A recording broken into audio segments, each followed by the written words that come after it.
¿Qué tal, amigos de Biblioteca del Fútbol? Estamos con un nuevo programa. Y primero que nada, saludar a Seba. ¿Cómo va, Seba?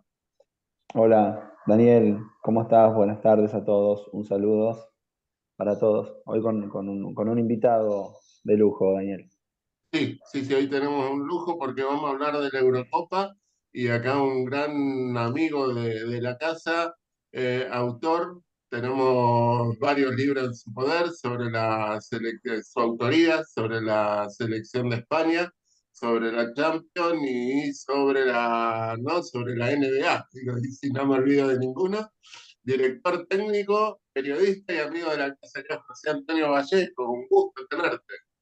¿Qué tal, Daniel? Hola, Sebastián. Buenas noches para mí, buenas tardes para vosotros y todos los amigos de Biblioteca Fútbol. Y nada, ¿Cómo y estás, un José? gustazo de verdad que me hayáis invitado para este programa de Eurocopa 88, que para los que tenemos una edad, pues nos hace un poco reflexionar también porque yo vi esa Eurocopa cuando era muy pequeño y ahora pues 40, bueno, casi ya 40 años después, bueno, con motivo de la vuelta de la Eurocopa a Alemania, pues aquí estamos para recordarla. Sí, Ahí. sí. Bueno, antes de arrancar, yo quería hacer una breve introducción y después ya nos metemos con vos, Daniel. Esta Eurocopa que se juega en Alemania Federal en aquel entonces, era Alemania Federal en el año 1988, Holanda campeón, el primer título importante Ya nos de la naranja expoliaste, mecánica. ya nos Ha expoliaste el empe- programa. ha empezado por el final, Daniel, Sebastián. Bueno, lo que pasaba en la época, ese gran triunfo, bueno, tenía jugadores importantes del Milan, que eran figuras, Ruud Gullit, Van Basten, Frank Rijkaard, Rinus Michel, que vuelve al banco holandés después de lo que fue el Mundial de 1974, el responsable del fútbol total de la década del 70. ¿Y por qué digo de la década del 70? Porque, bueno, se habla también de Franco, de Gustav, ¿cómo es? El húngaro, Gustav Seves. Gusta Seves, sí. Sí, claro. Y también de Hugo Miles con el Wunder Team, que fueron las primeras versiones del fútbol total. Pero bueno, esa es otra historia que trataremos en algún momento.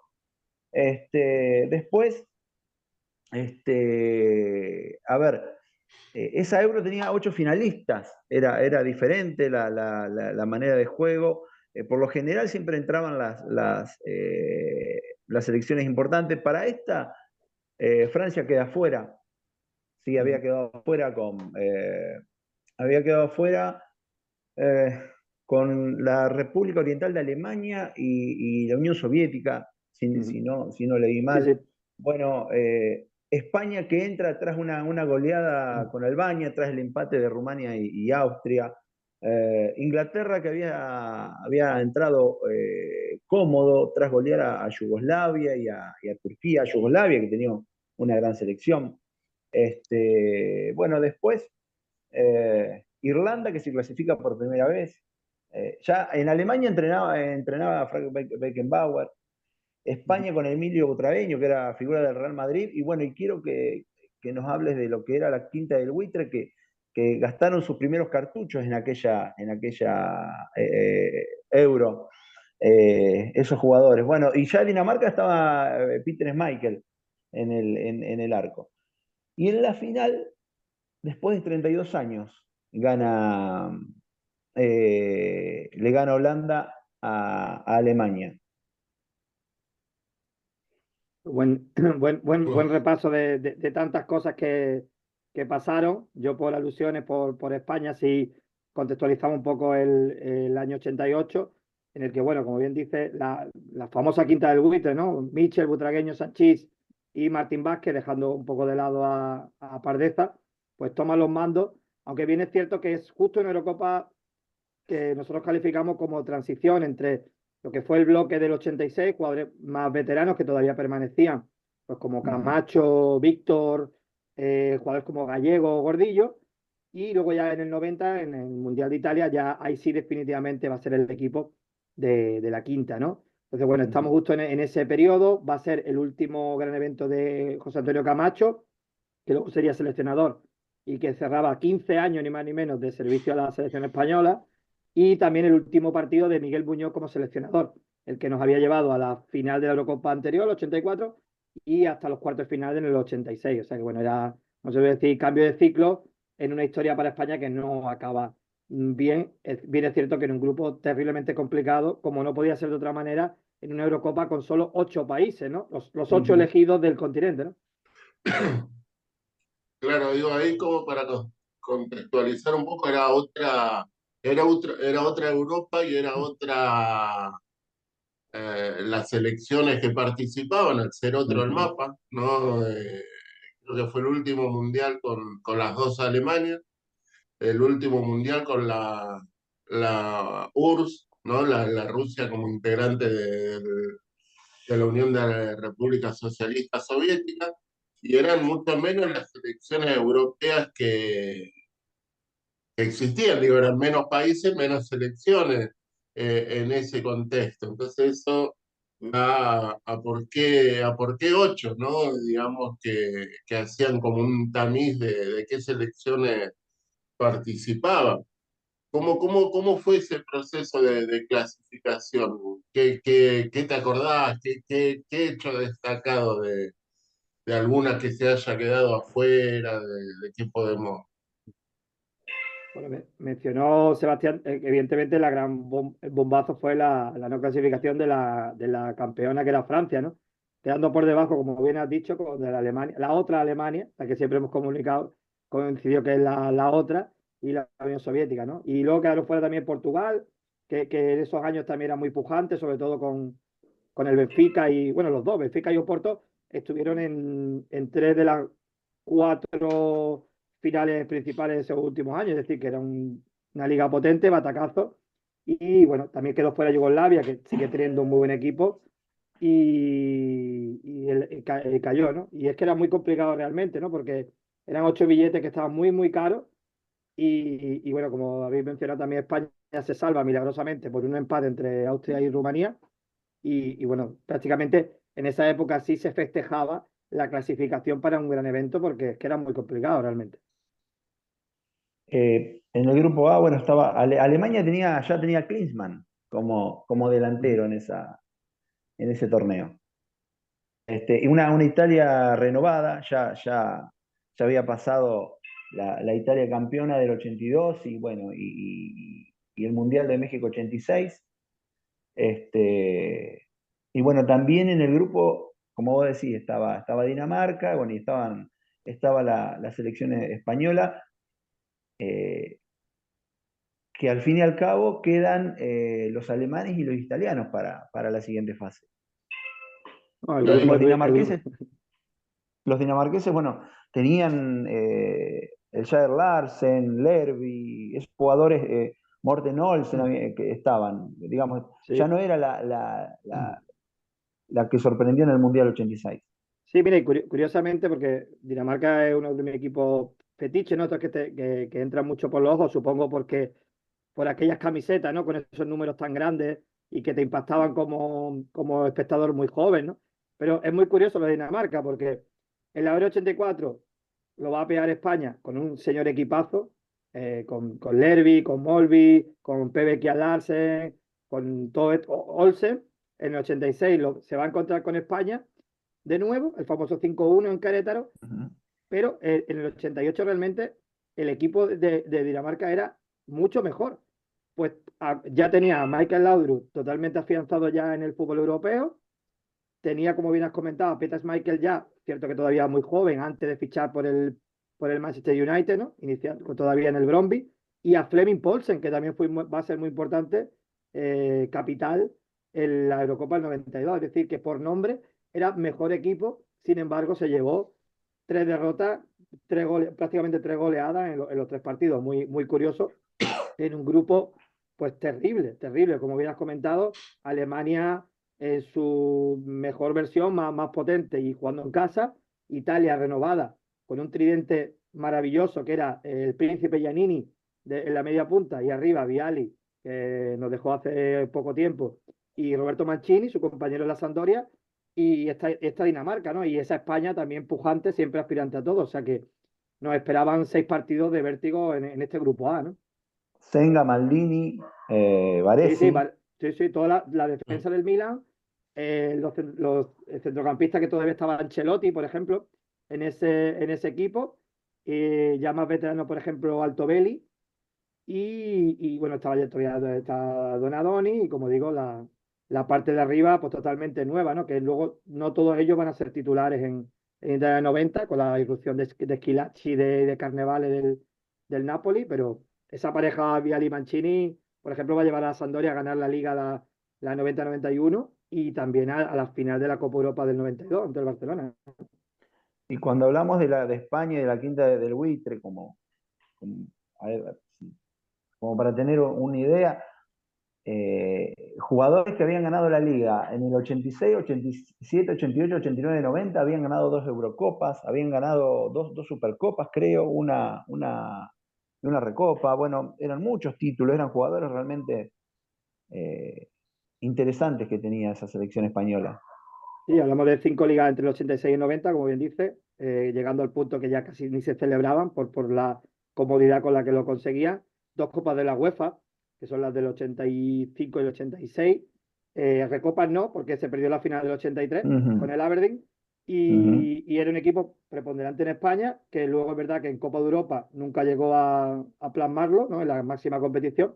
Y era un equipo, bueno, pues que lógicamente más jóvenes, Sanchís, Michel, Butragueño, eso eran fijos, y un poco más veteranos, Gordillo, Gallego, y me dejo por ahí, bueno, ya Juanito lo dejo también, alguno más que probablemente se me escape, Bullo, que no era titular en el Madrid, pero en la selección era Zubizarreta, y el resto de jugadores, bueno, ya era sumada pues de otros clubes, ¿no? El del Barcelona, el de Bilbao, y el gran problema que tenía ese equipo, sobre todo en la Euro 88, era que no tenía un atacante fiable al lado de Butragueño, ¿no? Que había sido, por ejemplo, balón de bronce en el 87, y el acompañante pues iba rotando, a veces fue Vaquero, Eloy, Julio Salinas, y ninguno de ellos convirtió en ningún gol, y por ahí pues se fueron muchas de las opciones de las nuestras, ¿no? Daniel. Y en el otro grupo hay que Inglaterra termine sin puntos, ¿fue lógico o fue sorpresa en esa Euro? Para mí sorpresa. Vamos, y ahora analizándolo un poquito y mirando con retrospectiva también para estar aquí con vosotros, Inglaterra tenía un señor equipazo, dirigidos por Bobby Robson, que había sido muy afamado, sobre todo en su época de Louis Town, y un equipo arriba, solo tener a Lineker ya te garantizaba en teoría muchos goles, y por detrás una línea espectacular con Peter Beasley, el Liverpool, John Barnes, estaba Brian Robson también, es decir, un equipo con Glenn Hoddle, un equipo de mucha proyección ofensiva y con una defensa relativamente fiable, con un joven todavía Tony Adams y un gran arquero que era vuestro estimado Peter Shilton, ¿no? Y la verdad es que bueno, a ver, después de ver los partidos, es verdad que al final el fútbol, la justicia es de quien marca los goles, quien los consigue las victorias, ¿no? Pero son 3 partidos que se le escapa a Inglaterra con bastante mala suerte, en todos los partidos tiene Pierden con disparo a los Irlanda. postes. Bueno, esa es increíble. El gol de Ray Houghton, un jugador que no llegaba ni al metro 70, marca un gol de cabeza. Claro, Yo Esa es para siempre, estudiar. el caso de Inglaterra siempre a mí me resulta tan extraño, porque digo, ellos son tan fuertes en liga, históricamente, sacando a los jugadores extranjeros, no importa, ellos como tienen equipos fuertes en liga, y van al ámbito de selección, y a mí me da la impresión que siempre decepcionan. En el Mundial 86 tenían una gran selección, yo creo que habrá sido uno de los equipos Uruguay, y bueno, los que le tocó a Argentina fueron todos difíciles de octavos en adelante, pero ellos venían a nivel europeo, eran en la década del 80 los ingleses, los clubes ingleses eran supremos, pero parece que en selección siempre decepcionan, y la Euro 88 no fue la excepción con respecto a eso.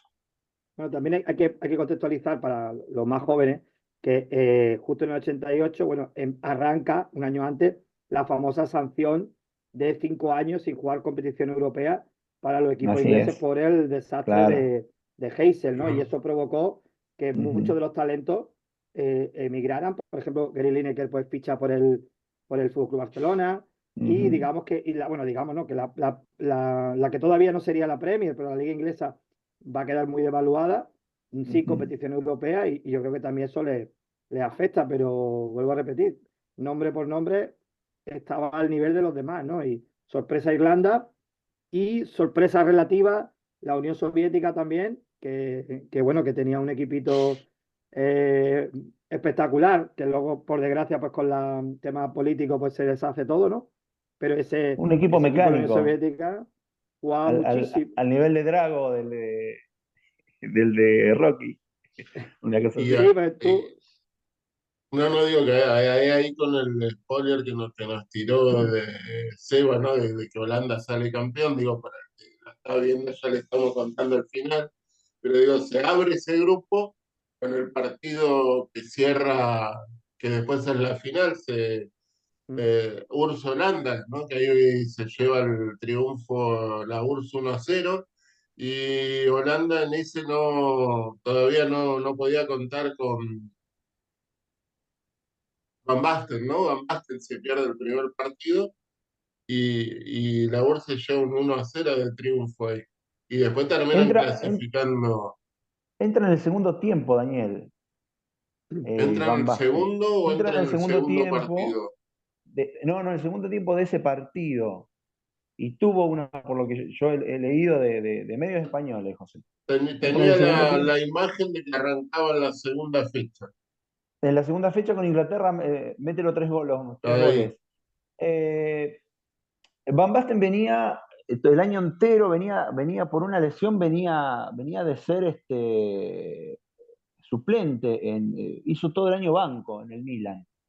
Y bueno, entonces no jugó el primer partido. Y el delantero que tenía Holanda en ese partido, como que le faltaba. Se jugaban bien, pero como que no llegaban. Y bueno, lo ponen a Marco Van Basten a los 59 minutos, creo que fue. Habría que ver en los registros, pero fue más o menos por ahí. Anduvo bien bueno, después lo ponen con Inglaterra y se despacha con 3 goles, José. sí, sí, ya llegó para quedarse, evidentemente, ¿no? Fue la gran presentación. Bueno, ya él ya había conseguido el gol que le dio a la Recopa al Ajax en el 87.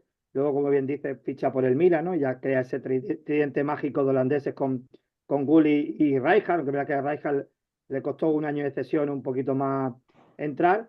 Y bueno, Van Basten, evidentemente, pues es diferencial, no solo por aquel gol mítico en la final, sino este hat-trick que le va a hacer en la segunda jornada a Inglaterra y luego también el gol decisivo en semifinales ante Alemania. O sea, se destapó, se descorchó totalmente y un delantero, pues, símbolo de elegancia y que culminaba la obra de lo que era esa Holanda de Rinus Michel. Pero, curiosamente, este torneo que gana Holanda, como todos los torneos, como todos los equipos, tienen que tener esa pizca de suerte, son momentos puntuales para ganarlo, porque no hizo más méritos que, por ejemplo, la Holanda del 74, o a lo mejor la Holanda de 2010, y mira que lo digo yo como español, ¿no? Pues igual hizo más méritos o los mismos méritos en 2010 o en el 74 para ganar un gran torneo, y sin embargo en el 88 tuvo esas pizcas de suerte reflejada en el gol milagroso de Vin Keefe en Ujú. la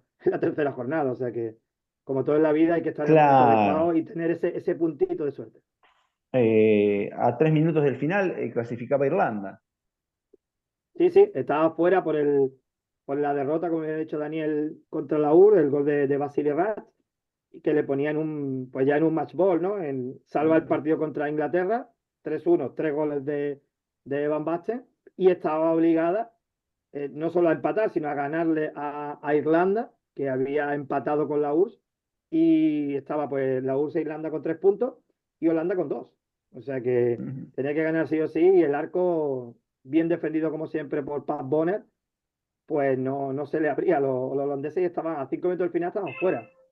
Hay que contextualizar que en aquel momento todavía se daban 2 puntos por victoria y Sí, no es tres como verdad. ahora. Claro. Sí, es que ya es Y verdad que hay que explicarlo para los que, Mm. eso, para los que tenemos ya una edad. Sí, sí. ahí para nosotros está clarito lo de los 2 puntos, pero para los nuevos por ahí, ¿no? ¿Cómo es eso? ¿De dónde llegaba y cuántos puntos le faltaba? Y después hay dos semifinales, ¿no? De URSS con Italia y Alemania con Holanda. Y acá uno, ¿no? Que lo mira desde acá, pero que no, por ahí no tenemos tanto del contenido europeo. Digo, como nosotros el enfrentar a Argentina e Inglaterra, está bien que veníamos muy de cerca de lo de Malvinas, ¿no? Pero digo, allá en Holanda, con Alemania, que las había invadido durante la guerra y todo eso, ¿tenía ese contexto político atrás o para Holanda y Alemania era un partido de fútbol? ¿O No, está bueno, latente? son dos países que siempre se han odiado, que nunca se han llevado bien. Mm, Bueno, en general como los vecinos, ¿no? claro. Es muy difícil encontrar vecinos con los que te lleves amigablemente. Y nunca se llevaron bien y, por supuesto, el recuerdo latente de la final del 74. Eso Claro, es era evidente. inevitable. Estaba lo futbolístico y lo político Eh, muy sí, latente no en al ese nivel, partido.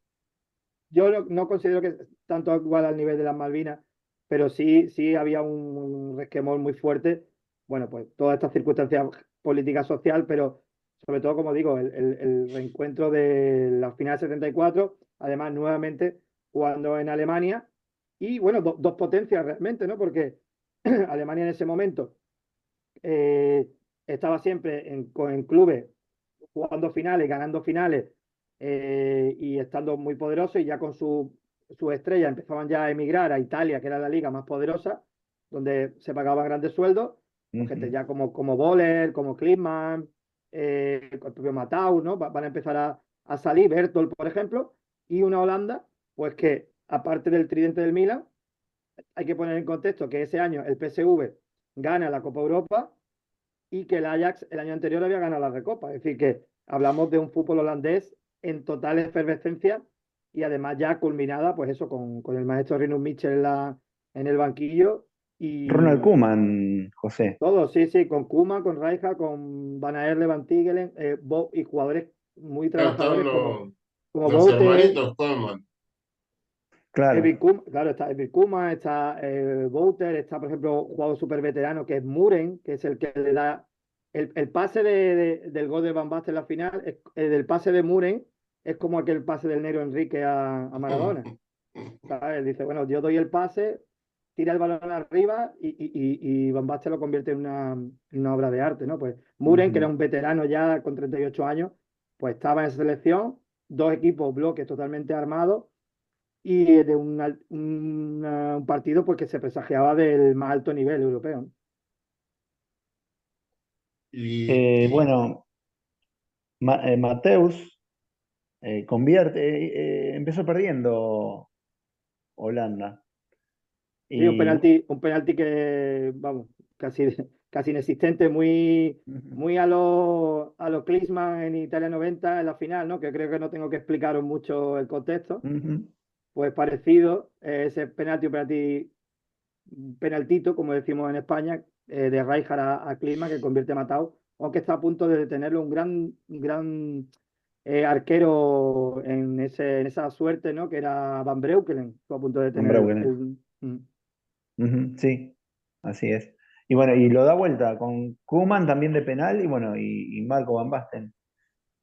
penalti también inexistente, el del empate, que de cólera Van Basten, que bueno, ni el propio Van Basten se lo cree, convierte Koeman, que en eso era infalible, un maestro, sin duda, aquí lo vimos todos los años del Barça, y el partido prácticamente estaba destinado a ir a la prórroga, y en el último minuto, quedando apenas un par de minutos, una obra de arte, un pase filtrado de Bouter, y Van Basten que se anticipa a la defensa y cruza el balón ante la salida de Imer, que era el portero de Alemania, y Ujú. clava el 1-2 en Hamburgo y se convierte ese pequeño mini maracanazo en Alemania y a Holanda que avanzaba a la final sin mucha brillantez, pero con esa efectividad que, como digo, que en otras ediciones pues no había tenido.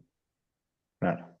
Y Dani, la otra semi ahí fue tan superior la URSS a Italia como lo muestra el resultado o fue más peleado. No, aquel fue un partido muy parejo, muy, bueno, cada uno un poco con su arma, ¿no? Bien atrás siempre Italia, ¿no?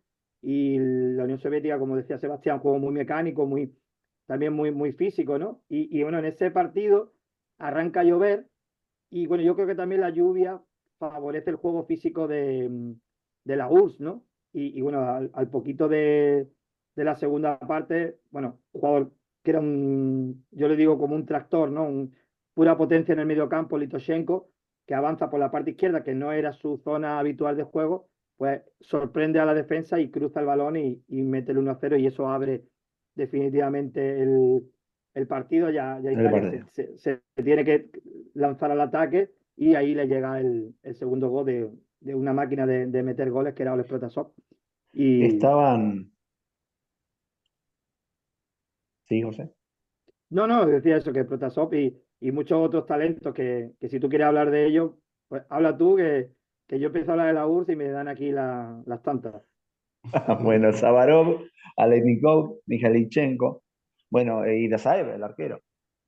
Sí, sin duda, sin duda. Aquí Dazaev, cuando Belanov fichó no por... estaba. ¿Cuál? Belanov no estaba. No, pero igual habría ingresado, bueno, jugó, no sé si en ese partido, pero en el torneo sí, porque luego lo vamos a ver también en Ujú. la final, pero un equipazo. Claro, Era el bloque del Dinamo Kiev, que había ganado la Recopa en el claro. 86, ya sin Bloquín, el que había sido Balón de Oro, pero un equipazo espectacular, como eso. Luego varios de ellos jugaron en Italia, Aleinikov, Zaparov también jugó en la Juve, Mikhailichenko hizo también una gran carrera por Europa.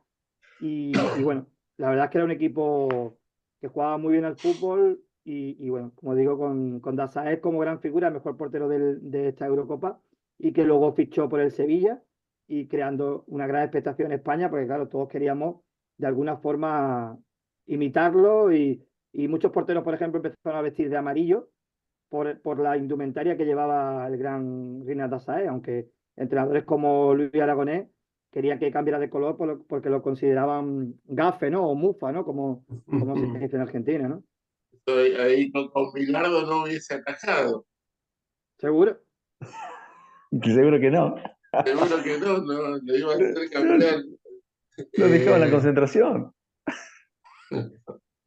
y después, bueno, y ahí ya llegábamos a la final, pero por estas cuestiones de Zoom y sus restricciones de tiempo, la vamos a hablar en el En el pro- próximo bloquecito.